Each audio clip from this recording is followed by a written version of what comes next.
I know all too well about what kinds of things happen and what kinds of things you have to think about during a hurricane. And so if you're trying to play ball within that and still trying to maintain focus, it does affect you regardless of, of where you are, because you never know where players are from. You recruit, the whole nation. And so minds and hearts are in those areas. So it does affect you. There'll be some teams that handle the logistic part pretty well, but there'll be some things that you'll have to change and kind of reconfigure your mindset to be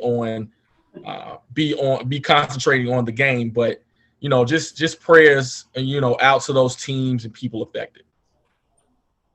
Alex, what about you? How you think this is going to affect teams this weekend, and any specific games that you may be thinking this may affect? One, how does it affect practice time? Can you practice outdoors, or do you have to practice in the gym? And that means you can't hit. You can't tackle. There's only so much you can do in the gym. So, and like Jamie said, you worry about family. Is mom okay? Grandma okay? Dad okay? My brothers and sisters okay? And they still got to get their homework in. Are they having classes? Are the schools in the dark? And then if they do play, what conditions are some of the fields are going to be in? Are they going to be soaked, or are they going to be playable conditions? So those are some of the things you can look at. Well, I'm really going to be interested to see what happens with the Jackson State Florida A&M game this upcoming week. Okay. Because Jackson State is scheduled to leave out on, I believe, on Wednesday to start heading down to Florida, Wednesday or Thursday to head down to Miami. Okay. Yes, they have that new turf field that they have for practice, but I don't care how much turf you have. When you got thunder and lightning going on outside, you're not going to be there. Nope. So, like Alex said, get in the gym. Yes, in theory, you could do Zoom meetings, but you're assuming people have electricity and internet in order to do Zoom meetings. So there's a lot that's going to be going into it. And I'm thinking that's going to affect that game. We've also got Southern playing this weekend. So those are two games that I'm really looking to see how this storm is going to affect them. Okay. Anybody else want to throw anything out before we move on? Are the Alabama schools near the water? Say that again. Alabama. Like Alabama State, they're hosting Miles. Yes. Would that be affected? Well, that one would be equally affected because they're both in that same path. They're not that far away from each other. So the disadvantage would be the same for those two schools in that instance. Now, Tuskegee, Fort Valley, Tuskegee may be at a slight disadvantage because Tuskegee's right up the road from Montgomery, Alabama, where Alabama State is at. Fort Valley, and I don't stay that far from Fort Valley. I'll stay about an hour and a half from where Fort Valley is at. It's been good over here today in my part of Georgia. So if there's any advantage that may have been gained, it may have been gained by Fort Valley in that particular matchup. And even within the Hall of Fame game up in Ohio, you got Grambling and Tennessee State, not mistaken. And so with the storm tracking to that area, even with it being a tropical storm, affecting, practice time, kind of like Alex alluded to earlier, there may be some disruption that goes on, although minimal. Again, you're talking about creatures of habit. So, we'll see the better team that's able to adjust will have a better time and better footing going forward. All right. Moving on to our next story. Usually a sad day when HBCU players get traded, but I think in this case, this may be a good thing. First of all, the fact that we've got an HBCU player who's in the league, and who a team is willing to trade for. And the Charlotte Panthers have traded a 6th-round pick to the Buffalo Bills for Daryl Johnson. Daryl Johnson of North Carolina A&T fame. He was a 2019 7th-round pick by Buffalo, and he has played in all but one of the team's games over his first 2 seasons.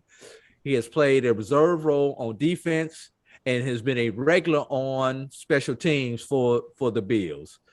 So with that being said, fellas, Daryl Johnson coming home, back to North Carolina. Your thoughts on that? I'll start with you this time, Alex. That trade was interesting because what I read was he was supposed to be in the future for Buffalo, but they traded him because they had such a surplus.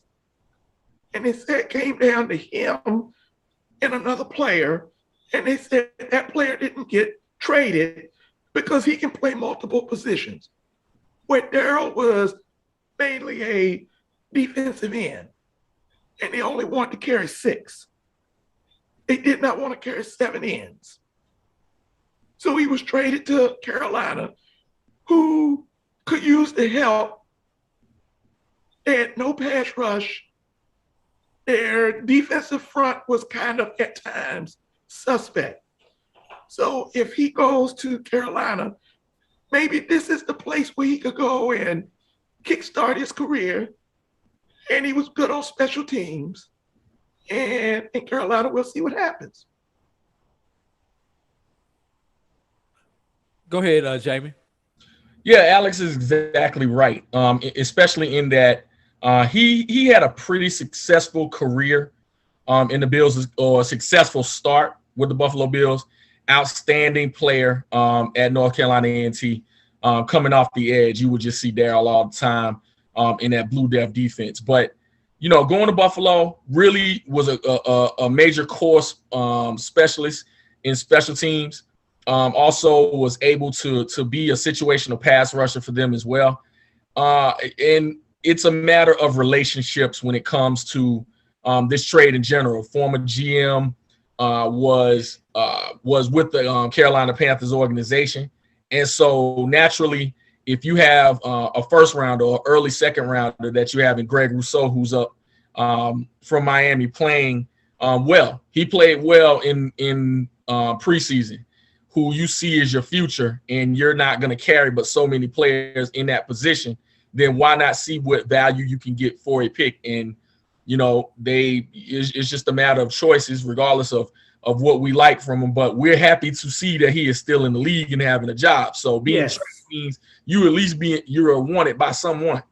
And so coming back home to North Carolina, where you know he was supported. I don't know if it was Stephen Gaither or another person on Twitter today showed some tape where Daryl was, you know, after the Bills game was, you know, celebrated. People recognized who he was, even in his Bills uniform. So him coming back to North Carolina will be a good thing for him. I think it should infuse some life into him, where you're no longer in a crowded defensive end room, the outside linebacker room, and maybe you'll get an opportunity to get more playing time here at the Panthers than you did for Buffalo. Yeah, but I just want to see the Panthers get their quarterback situation solid. Sam Darnold, we shall see. I'm going to leave it at that. Hopefully Sam Darnold, since he's gotten out of New York, will have a good career, and maybe Daryl Johnson get an opportunity for a ring in the next couple of years. What we going to do right here, fellas, we're going to take a break, and when we come back from this break, we're going to look backwards at the 3 games that were played over this past weekend. You're watching Knights of the Roundtable, HBCU-Pro Sports Media Association presentation. We'll be right back after these messages. For 200 years, Montgomery, Alabama has been making history by people who had the courage to stand up for change. Today, this riverfront city has been reborn, embracing the past and looking forward to the future. From the National Memorial for Peace and Justice to the stage of the Alabama Shakespeare Festival, This is where history was and is made. We are proud to call Montgomery home, and together we can be the change. Let's get back to strolling instead of scrolling. Before we can safely come together, we need the facts on COVID-19 vaccines. Visit getvaccineanswers.org so you can make an informed decision for yourself and for your family. It's the show where we take you inside the game before the game begins. It's the pregame.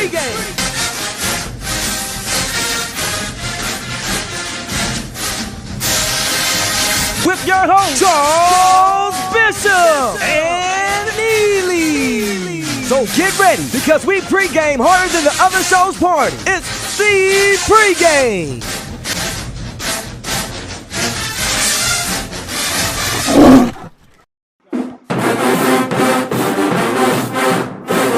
Yes, that sound means it's time once again for the 36th annual Labor Day Classic.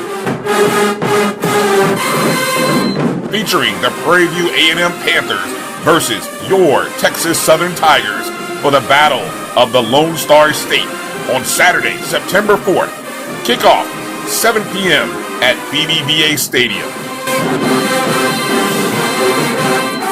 Don't forget the halftime battle of the bands as the TSU Ocean of Soul take on the PVA-MU Marching Storm. Tickets are available online at www.tsusports.com/LDC tickets. Let's bring the Knicks Durley Traveling Trophy back to its rightful home.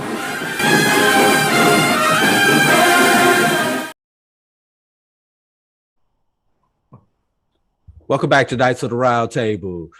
Jamie Walker, Alex Hines joining me today. All right, fellas, we had 3 games over the weekend. We're going to start up in Columbus, Ohio, where, let's just say it, Kentucky State dominated Central State. But, fellas, what year is this? 2021. 2021, last time I checked. And you did not complete a pass in a college football game in 2021. And what has happened to Central State? This is not your father's Central State team. This is not the Central State of Billy Joe. Sure. This is not, as JB said during break, the Central State of Hugh Douglas. Yeah. I don't know whose Central State it is, but this is not the Marauders that everybody has known throughout those years who won all those national championships. Yeah. Jamie, we're going to let you lead this one off. I tell you what, it's head scratching, not just because Kentucky State was so one-dimensional and still couldn't be stopped, but it's a matter of not playing in 2020 because of COVID. The Thoroughbreds opened 2021 in the HBCU Classic against their rival Central State up in Columbus. First half, Christopher Conway with a nice run to put the Thoroughbreds inside the 20. And just way into shifting the end zone, philosophy. And so when you're doing those kinds of things, it does take time. Kentucky State would be a good warm-up considering the fact that they made no bones about running that option and said, hey, we're going to do what we do until you stop it. And it is assignment football. It is. That's why. But because teams don't practice against it on a regular basis, it does give teams trouble until they get adjusted to it. And AD's probably going to make a point later on that definitely gets to something when it comes to running the option and stopping it. But along with that, if you know athletes to be able to stop it, Kentucky State said, made no bones about it. During the SIAC media days, the virtual media days, they said, hey, we do what we do because we have buy-in. It's not necessarily the most sexiest, offensive scheme in the world, but it works for us. And they've been able to be consistent, not necessarily winning championships with it, but they've been consistent in their approach since changing coaches themselves a few years ago. And so, Kentucky State's still going to continue doing what they do. Just within this game, when you have a showing up there in Columbus, Ohio, you're right there in Central State's backyard. that just wasn't a good showing at all, because it was like it was slow. It was a slow burn, like getting your teeth pulled out one by one with a wrench. Like they're just running this offensive scheme, and you just got to sit there and take it. So it just wasn't a good look for Central State overall. I know some people who would love to have a slow burn on something else. But it's a football game. Alex, go ahead, man. Look, that's almost like I come to your backyard and beat you up. That's what that was like Saturday. I kept up with the stats, and I'm like, hold up, this is 2021. 4 passes? Really? You're letting them run this double wing, and they're basically telling you, this is what we're going to do. And we're betting our nickels, dimes, and quarters that you can't stop it. And I think they ran for almost 300 yards, right? Yes. Yes. 300, I believe it was 324 or 323, somewhere up in there. Wow.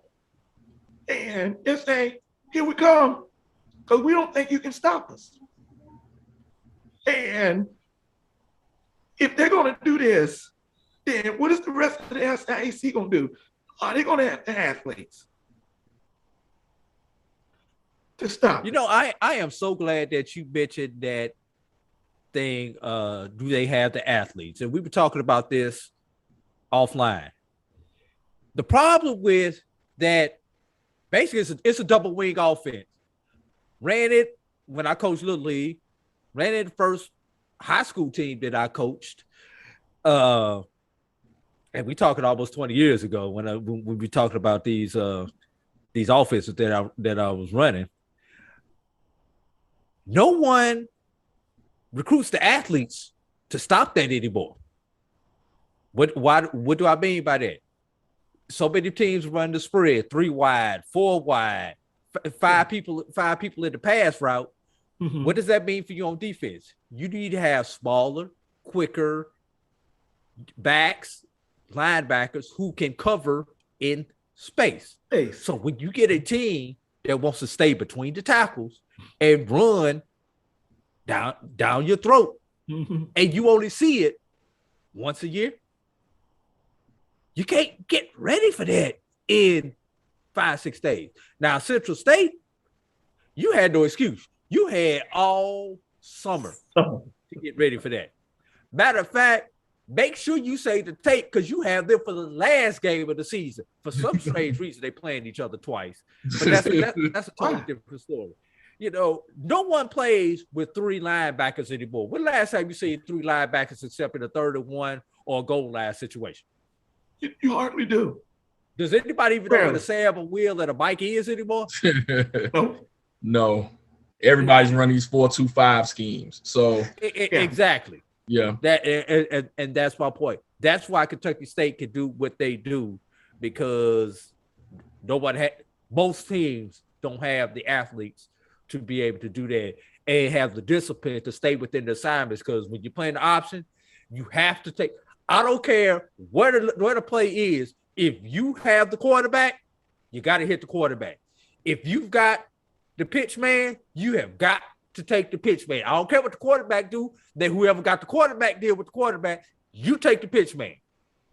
So that's the thing. You got to have the discipline when you're playing a team like that. And you got to hit Moving the on to quarterback the other too, game. right? Go ahead, Alex. And you got to hit the quarterback too, right? Make him think second when he wants to do that again. You know, hey, you got to pitch it. That's how. But you got to be careful with that. You know, you can't leave with the crown of your helmet. Not lay with the crown of your that's helmet. Gonna get you. That's gonna get you on the sideline. Just give him a little tap, let him know that we're here. I got you. Speaking of here, great atmosphere down in Jacksonville, Florida this past Saturday. That was a 4:00 kick, I believe, that was down in Jacksonville, Duval. Florida Memorial, Edward Waters. And I was in the house for this game. Shout out, great being on campus for a game. Loved it. The community loved it. couple of logistical problems they iron out as they go on through the season because it's their first time doing it. But hey, just like any other HBCU game, there was more people outside than inside. But that's not a bad thing when you were at about 85-90% capacity in the stadium. You can live with more people outside than inside. But the game, boy, the entire game was really sloppy. The action was in the second half of the game, and the lightning delay at halftime really gave Emma Waters an extra opportunity to regroup and to rethink what they were going to do. Florida Memorial came out and scored on their first drive. And you were sitting up here thinking, like, this is the NAIA team. This is the Division II team. And defensively, both teams played great. The offenses on both teams are the ones that had the problem with all of the turnovers. But what killed Florida Memorial, special teams. Missed PAT, missed field goal, couple shank punts. Then they got lucky. They had, and I don't know if y'all saw the game, they had not one, but two consecutive kickoff returns called back. Went up the left side the first time, 80-some odd yards for a touchdown. Flag on the play, penalties offset. Let's re-kick it. He went up the right side the second time, 70-some odd yards for the touchdown. Yes, he ran in 100 and about 70 yards on two consecutive plays. The monkey jumped on his back at the 30. The gorilla jumped on everybody else's back at the 40. That's why he was able to score. But I've talked enough about the game, and I'll throw in my comments on it. Alex, we're going to start off with you on this Florida Memorial Emma Waters game. I saw the first half, and Edward Waters would get something going. Turnover. We're driving again. Turnover. We're driving again. Fumble. Florida Memorial almost runs it back. So I'm like, shouldn't they at least have a touchdown or two by now? And they kept turning the ball over on drives. Every time they got to driving, here's a turnover. Then Florida Memorial gets the ball. They may get a first down, 3 and out, punt. Edward Waters gets the ball, drive again, fumble. And I'm surprised that if you turn the ball over 5 times, you're not supposed to win. And somehow, Edward Waters, with 5 turnovers, won the game. So God must have been with them on that one. Well, the block punt with about 3 minutes to go in the third quarter was the turning point in the game. You know, Florida Memorial was up 13-0, and that gave Edward Waters a breath of fresh air. That and the quarterback change they made late in the second quarter, going with the freshman quarterback. Excuse me for not remembering his name. Mm-hmm. But those two things, and then the halftime adjustment of realizing we're throwing the ball like crap. Let me just turn the ball and hand it to Hughie and let him take the ball up the middle, which is what they did, rushing for over 200 yards, and most of that was in the second half. Mm-hmm. Go ahead, Jamie. I'm not sure who the color analyst was for that game, but he made a very poignant point. He was ex-quarterback at Edward Waters, and he said, you know, the running game is so important to establishing some kind of rhythm. And it wasn't until late in the third quarter where they wanted to establish the run to actually set up the pass. So it was kind of one of those things where it went to what you did strategically from the coaching standpoint to actually get them back in it, along with those mistakes. They had turned the ball over 5 times. And when you're talking about winning any kind of football game, you know, whether it be pee-wee, high school, college, or pro, you turn the ball over 5 times, the likelihood of you winning is slim to none. Mm-hmm. But Florida Memorial didn't do themselves any favors in stretching out the lead. You know, as in going into almost the fourth quarter before Edward Waters turned it on and actually got a touchdown. You know, it was the craziest thing in the world. It reminded me, and I remember listening to it on the way to Carolina. It reminded me, and this will be so harsh for Atlanta Falcons fans. It reminded me of the 28-3 deal. It reminded me so much of that. It did, because I'm like, okay, you're just going to let this team all of a sudden come back. And so I'm thinking, okay, Florida Memorial, you're going to cruise. You know, there's no offensive continuity at all. There's nothing going on offensively with this squad. Okay, Florida Memorial going to walk away, spoiling the first game at home for Edward Waters. And then all of a sudden, here's this turnover. Then you finally complete a pass. Here are these dynamic routes that people are all of a sudden running. It was like the lightning delay, you know, gave them some life. It infused some stuff within it. And people all of a sudden started becoming strategic with their approaches, both offensively and defensively. They were able to run the football. They had two backs. One was more of the scat back, while the other was more of the power runner. And even early on, there was a couple of games that happened this weekend where the established runner could have given you or could have set the tone for the rest of the game, but coaches got away from it. Yeah. And so I think once Edward Waters finally went to it, it opened up everything else. And you got to give kudos to what unit really got them this win. Forget the touchdown at the end of the game. The special teams unit for Edward Waters won them this game. It won it for them. And would have already given them the lead had, you know, the laundry not been on the field. And, you know, it is what it is. But the special teams unit for Edward Waters. If I'm wrong, on that game with the touchdown, they had a long kickoff return that set up that game with a touchdown with around 2 minutes ago in the fourth quarter. They sure did. So it's one of those things where you know, your core special teams. Now, we always talk about, especially in the beginning, and really it was a theme all weekend in really every level of college football.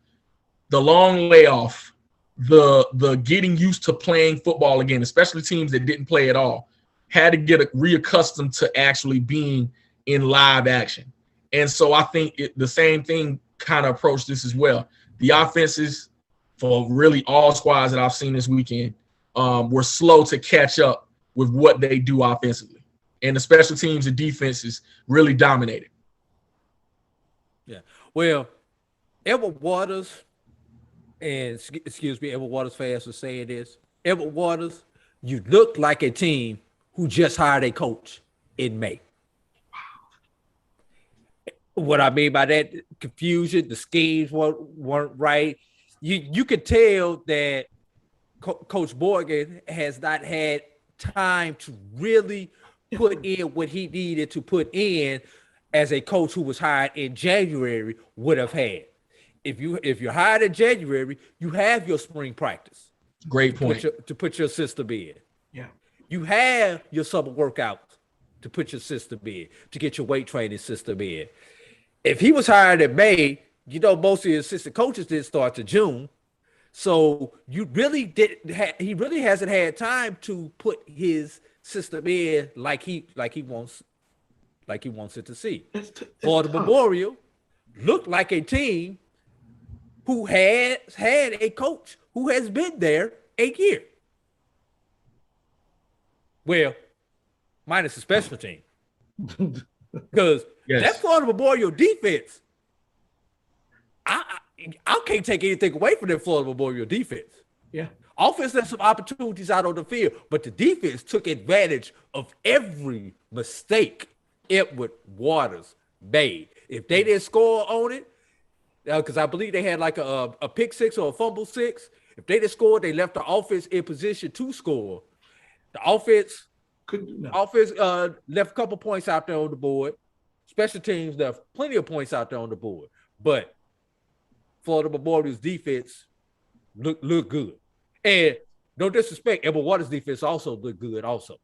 Consider some of the spots that their offense put their defense in to only give up those 20 points. So what we gonna do right here, fellas? It's halftime. We gonna take a break. We gonna come back and talk about. Look, I'm gonna go ahead and get my apology out the way.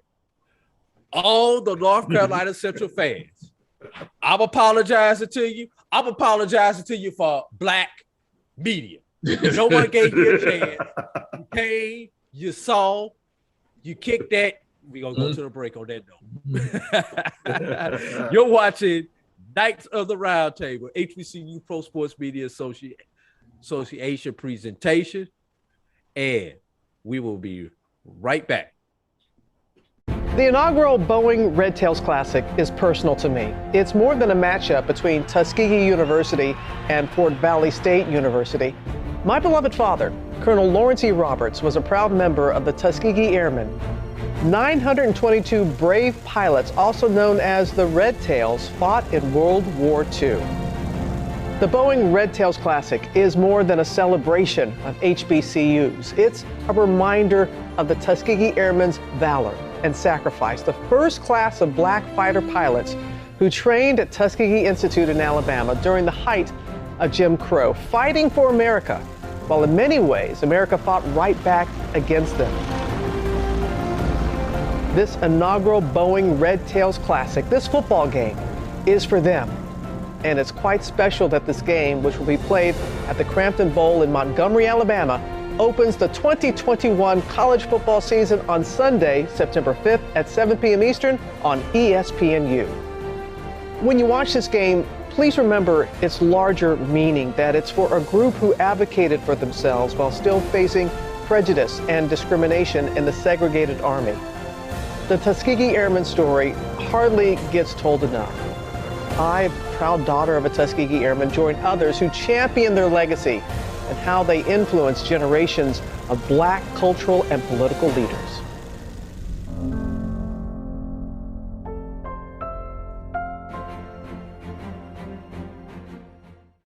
You're looking for the latest information on Southern University sports, the Southwestern Athletic Conference, and HBCU athletics. There's only one place to go. Tune in to the Carlos Brown Show, exclusively on the Black College Sports Network. Texas Southern takes on Prairie View A&M for the Nick Gurley Traveling Trophy and the Labor Day Classic on September 4th. Tickets available online at tsusports.com/LBC tickets.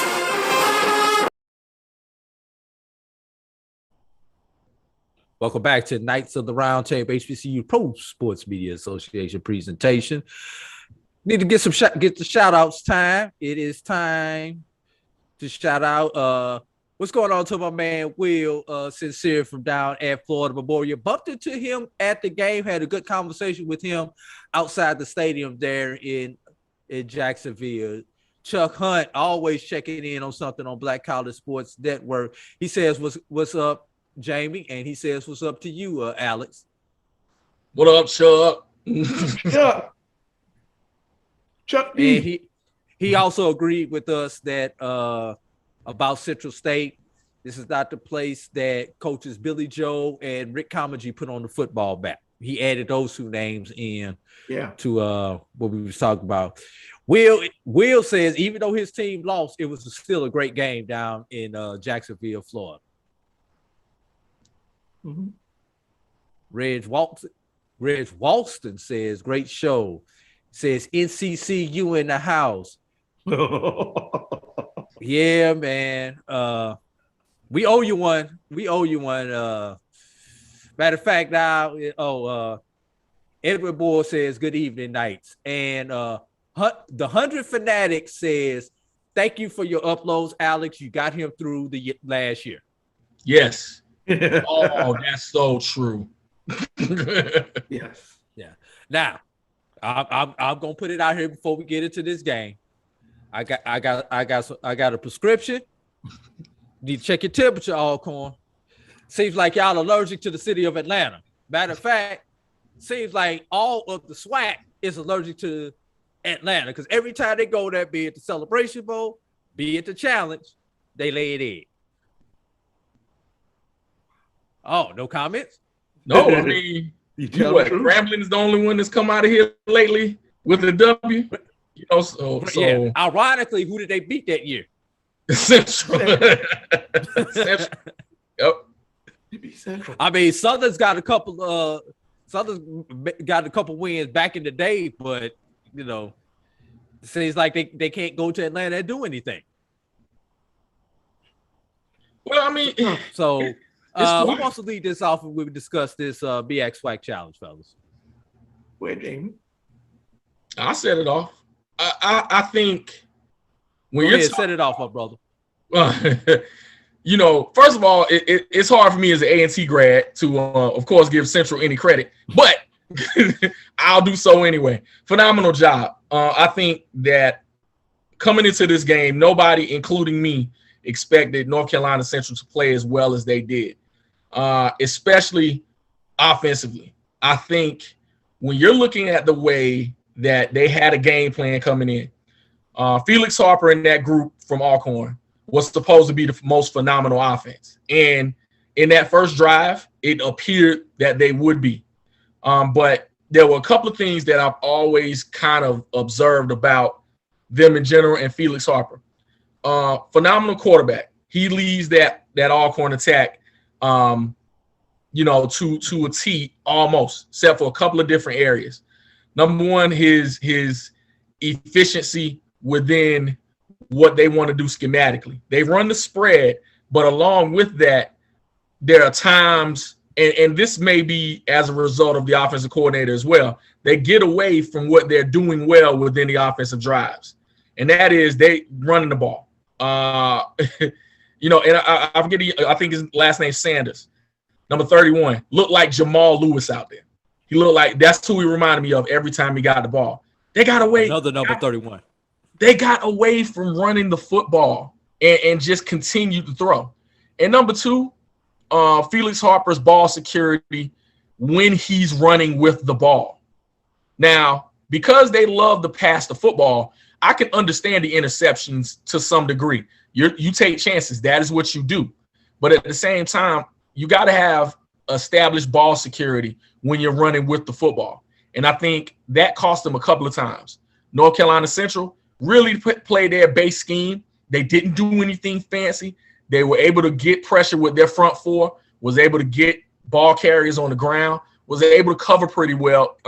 Lots of cover too within that game. But they were able to just let, you know, kind of let the offense do what they do and keep everything in front of them. But along with that, North Carolina Central used their running game to run the clock and to just really let their defense rest and play against that Alcorn attack. They were also letting their quarterback themselves play free. He was nervous within the first, I guess, not even quarter, really first drive and a half.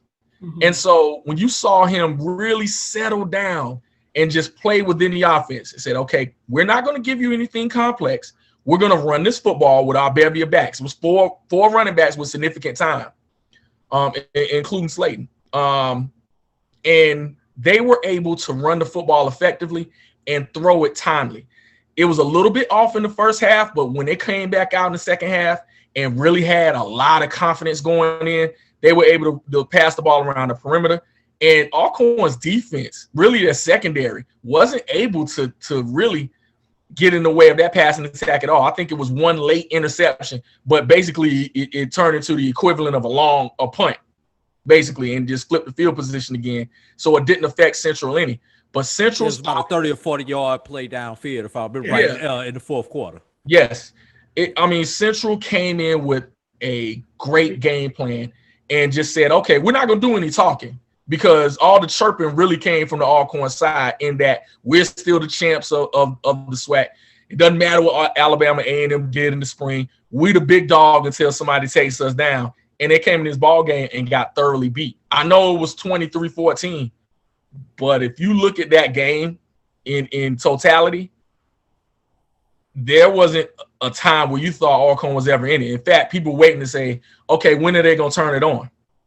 So here's my synopsis of it. Yeah. The one thing I do see in these games, the MEAC is better up front than the SWAC. So they didn't have to blitz. Every other pass play, Felix was flushed out the pocket. And Alcorn got away from running the ball. Nico Duffy was averaging 4 here 8 here, 10 here. And then they start throwing the ball. And the analyst said a couple of times, they need to get back to running the football. And they got away from it. And as the game wore on, you could see Central's front wearing down Alcorn's front, especially the late third and into the fourth quarter. And every time they ran, it was with the intent, we're going to punish you. We're going to try to sustain drives, eat up the clock, and keep your offense off the field. And Alcorn blew it with the turnover and the 2 missed field goals. And once that Central sustained in the first quarter and got by, you just had that feeling that this might not be Alcorn's night. And you could see it coming. And I don't know what this SWAC, their teams are going to have to get better in the trenches. Go watch the A&T games with Alcorn and Grambling. Where were those games won at? In the trenches. And they didn't have to blitz. They didn't have to send 7 and 8 people. They was A&T was getting to Alcorn with 4 people in the Celebration Bowl. What was Central doing to Alcorn in this game? Getting to their quarterback with 4 people. And they drop back and they mix coverages. Now, Alex, you mentioned something. You mentioned the missed field goals and PATs, which brings me to the theme of the weekend: special teams. Mm-hmm. The punt return. Yeah. Was the turning point in the game, because not only did it put Central up 2 scores, now for Felix Harper, who's struggling to throw the ball, he has no choice but to drop back and throw the ball. Felix Harper is dangerous when he can do both. I can take off and run the ball for 7-8 yards, take what I get, slide, live for another down. But when he has to stay in that pocket and try to find someone downfield, Felix Harper is not at his best. He struggled. Throw in the fact that I believe there were 4 linemen who wound up going down in that game for Alcorn. If that's ever a time that you stick with something basic and run the ball, it's when you're in your second unit on your offensive line. Yeah. Just my personal opinion. Alcorn has made, maybe Alcorn read too much of their own press clippings on Google. I don't know. I don't know what it is, but something has got to happen. And it's almost sad and disheartening that the SWAC cannot beat teams outside of their conference. You're reminding me almost that, and as much as I'm not going to go get that down on the SWAC, because I think culturally it happens this way. Remember, we just got finished talking about the option, for example. And I think this kind of affects the culture of both of those conferences, the MEAC and the SWAC. Whenever there was a change, when Bethune and FAMU actually switched to the SWAC, there was a lot of talk about culture in general. I think they were talking about culture within the schools, the atmosphere, things of that nature. But also the football culture is different as well. And not saying that SWAC teams aren't physical, but it's almost the comparison of Big Ten teams versus maybe SEC teams, and saying that the Northeastern teams of HBCUs in particular run a different style of ball. Now, but you know why, Jamie? Oh, of course. Weather. Yes, absolutely. Weather. Absolutely. You can't throw the ball 70 times a game when you playing in DC or Virginia. Mm-hmm. You can when you playing in Texas and Florida. And the thing is, it's almost ironic that the basketball conference, i.e. the BAC, is dominating the football conference, i.e. the SWAC, in football. Look like it's been a cultural shift. It's like the CIAA was basketball, SIAC was football. Now the CIAA has become basketball, football. That's the same thing to me. Like you said, we're supposed to be the basketball conference, and we're beating up on the supposed to be football conference. So what's that then now, 12 out of 16 in the MEAC SWAC challenge? So now what is the SWAC to do? And like you said, we're on Facebook all summer. We're going to beat them by 20. The MEAC is weak. They're done. They're finished. And then after Central won, but if Pew put out a statement today saying, well, I guess we're still alive. I'm going to need him to hold up, though, because Alabama. Because he got A&M. You got A&M, so I don't know why, but A&M did get South Carolina State back in the spring. But we'll see in a couple of weeks what the comeback is. Hey, fellas, what we going to do now, speaking of next couple of weeks, we're not going to look at the next couple of weeks, but we are going to look at this week. We're going to forecast the games for this upcoming week as we go to break. You're watching Knights of the Roundtable, HBCU-Pro Sports Media Association presentation. We'll be right back. Can I get the now bar, please? $1. Have a good one. Got it. Hey, what's going on? Hey. Let me get a now bar. Sure. $1. Appreciate you. You got it.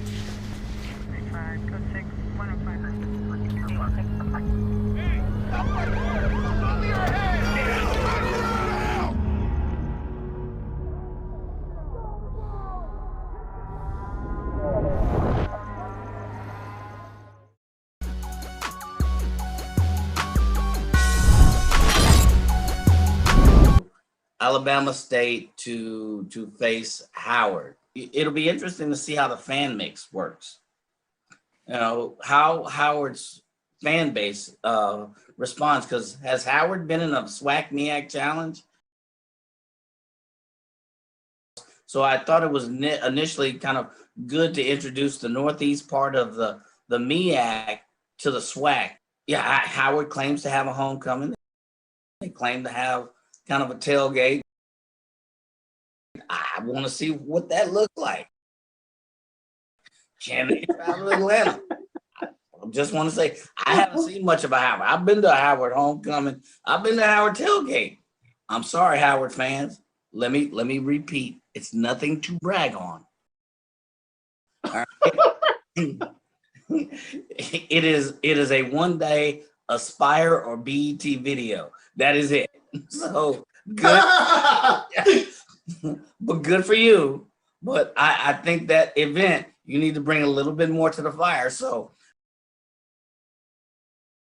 man, all them Howard fans out there, they got beat up when they dealing with the HU. Mike was like, not so fast with the homecoming. Hey, all that SWAC arrogance just came out in that one statement. Tune in every Tuesday and Thursday at 6 p.m. Central, 7 p.m. Eastern for Dr. Cabill's Inside the HBCU Sports Lab. Course, lecture, dismissed.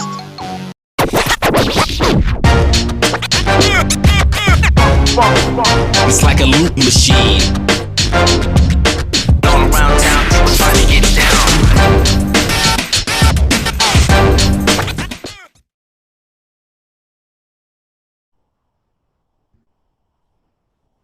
Fourth quarter here on Knights of the Roundtable.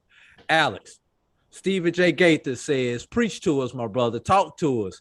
You know, it's good that we've got this balance. We got somebody from CIAA and BAC country to balance out these SIAC and SWAC people that that we tend to be.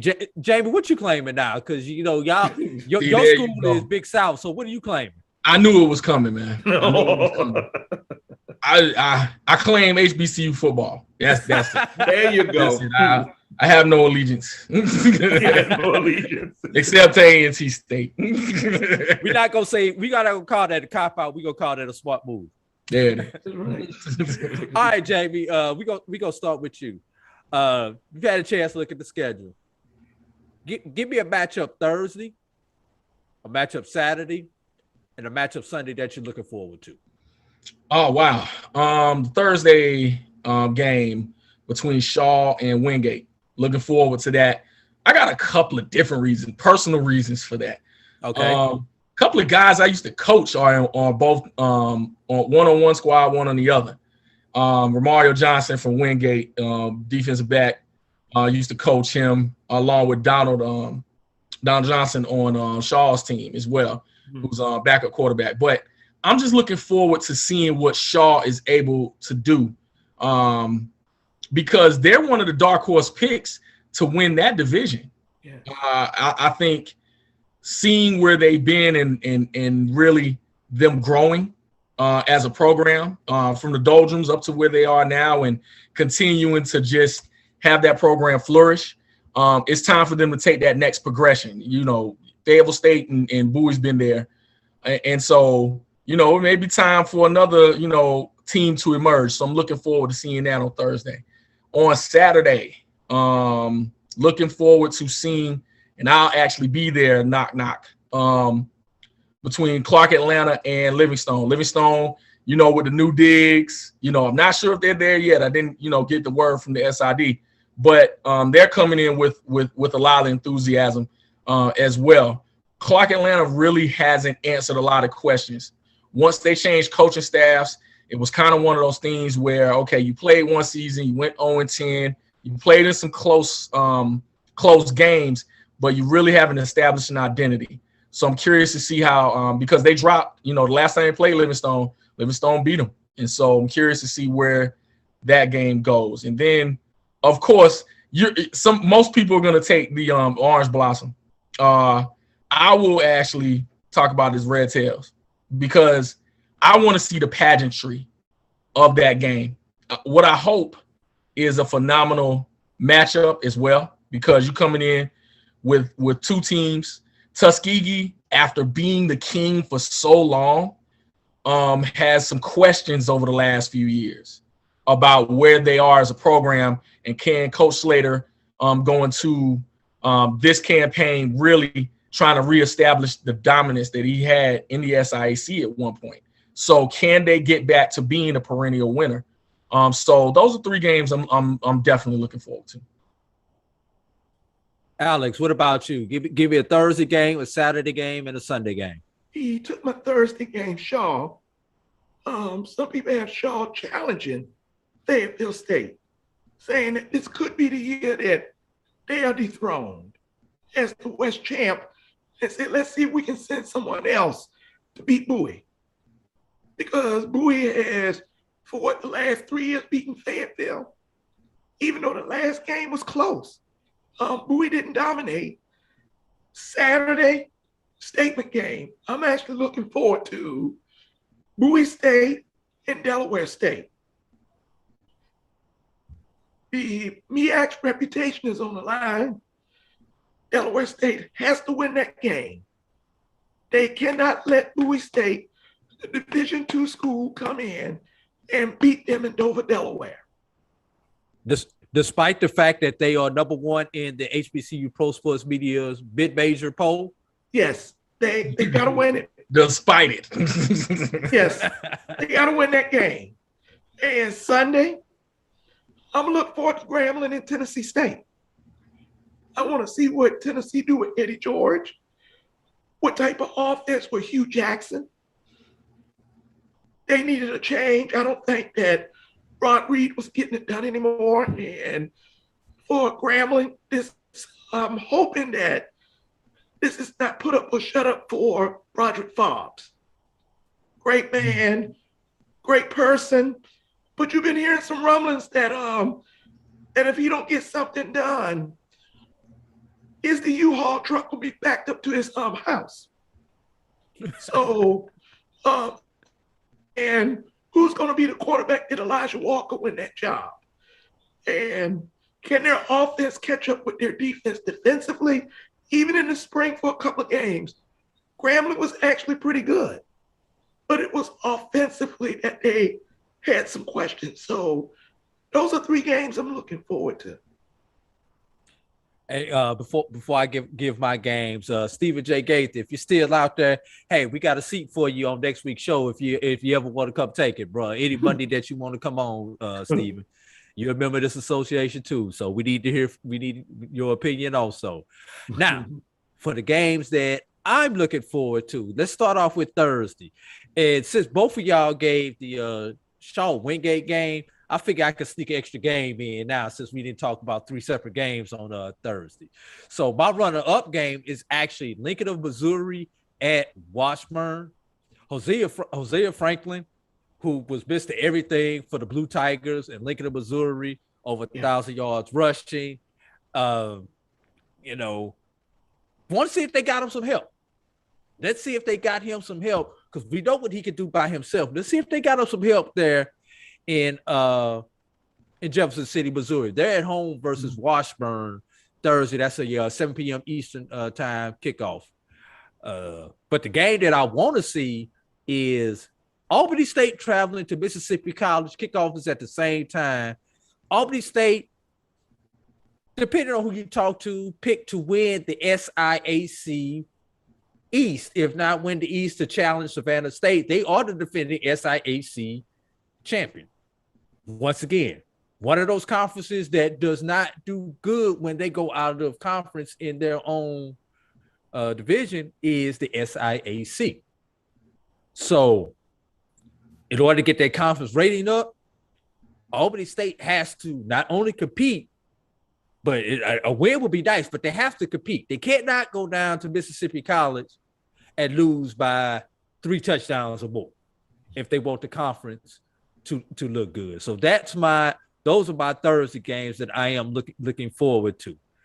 Saturday, let's see how good the BAC is when the team who's predicted to win the BAC, South Carolina State, travels to Huntsville, Alabama, to play the defending national champion and the team that most people have picked to win the SWAC again, Alabama A&M.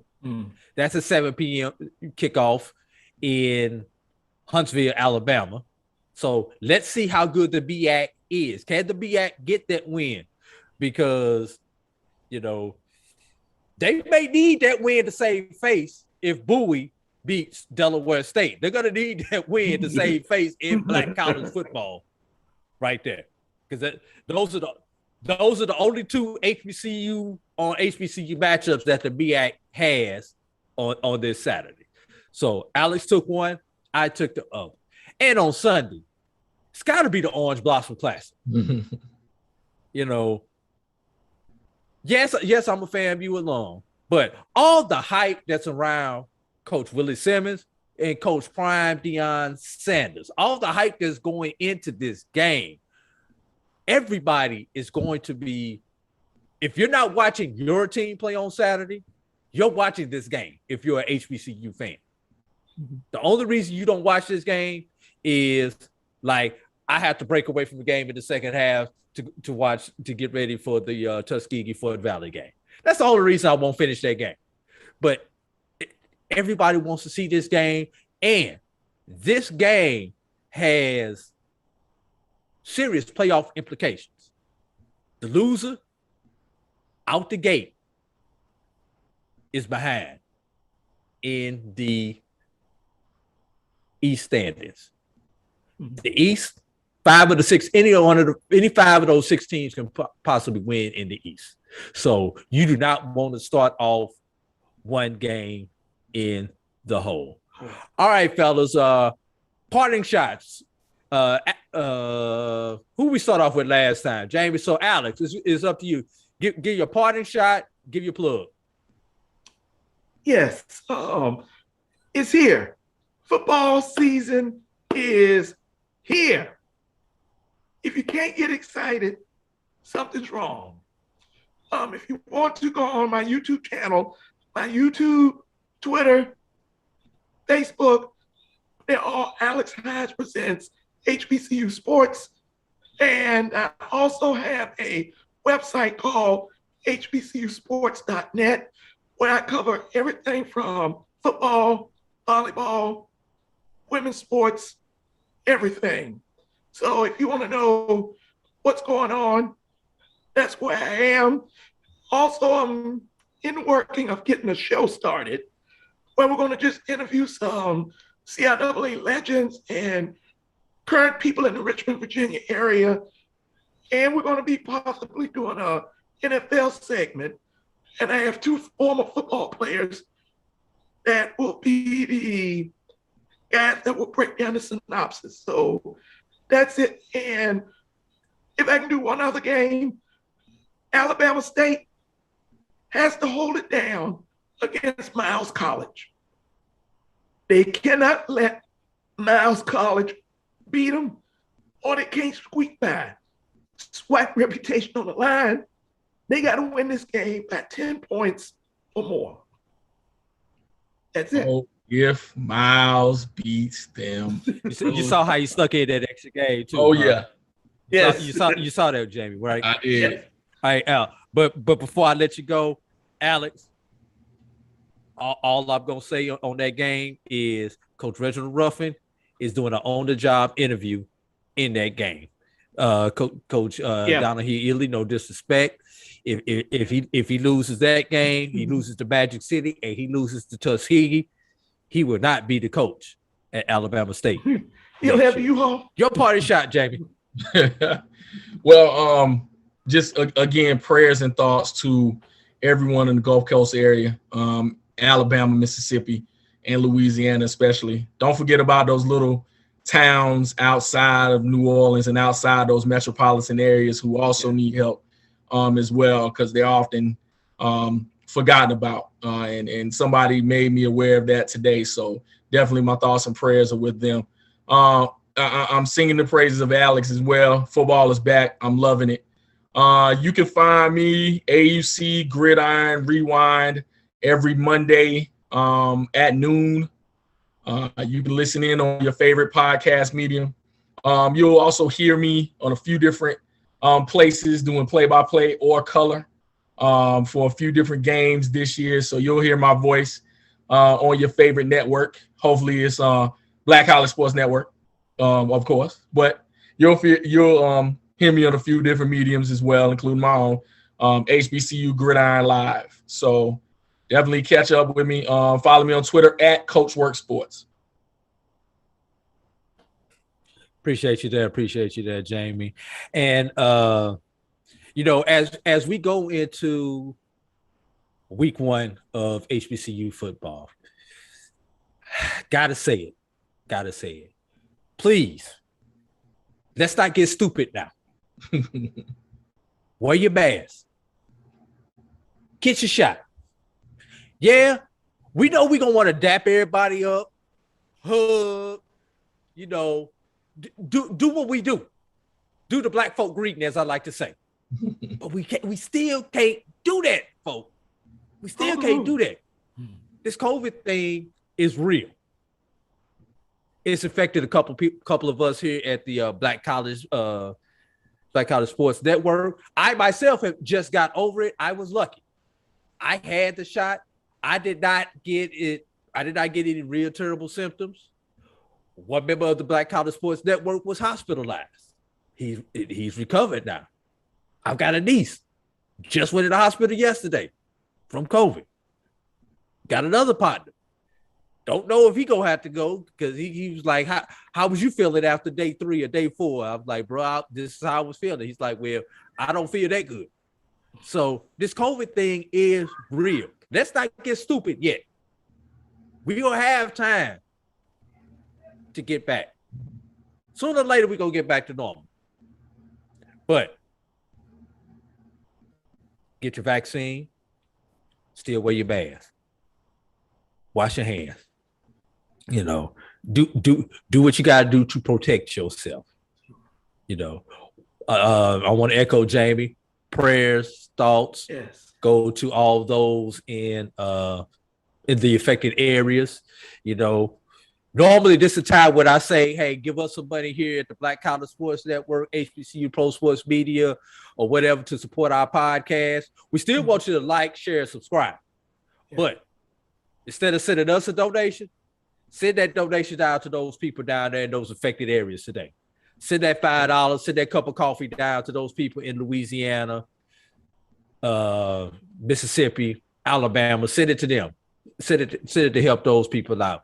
Even if it's nothing but calling somebody who you know down there, shoot them a text. Just check it on you. Are you okay? Do you need anything? Cash app them something. Do what you got to do. Support those people down there in those affected areas. Because while some of us will be at football games on Saturdays, there will be others of us who still won't have lights on. That's right. My name is A.D. Drew, Black College Sports Network, BCSN SportsWrap. Catch me and my partner Brian Fulford on every Sunday night right here on the Black College Sports Network. And we run a midweek show on Thursday where we break down the games for the upcoming weekend. And just tune into the Black College Sports Network because we are the home for HBCU sports. And so for my friend Jamie Walker, say goodbye to the people. Goodbye, people. Alex Hines. Goodbye, and God bless each and every one of you. My name is A.D. Drew. Peace out. I holla.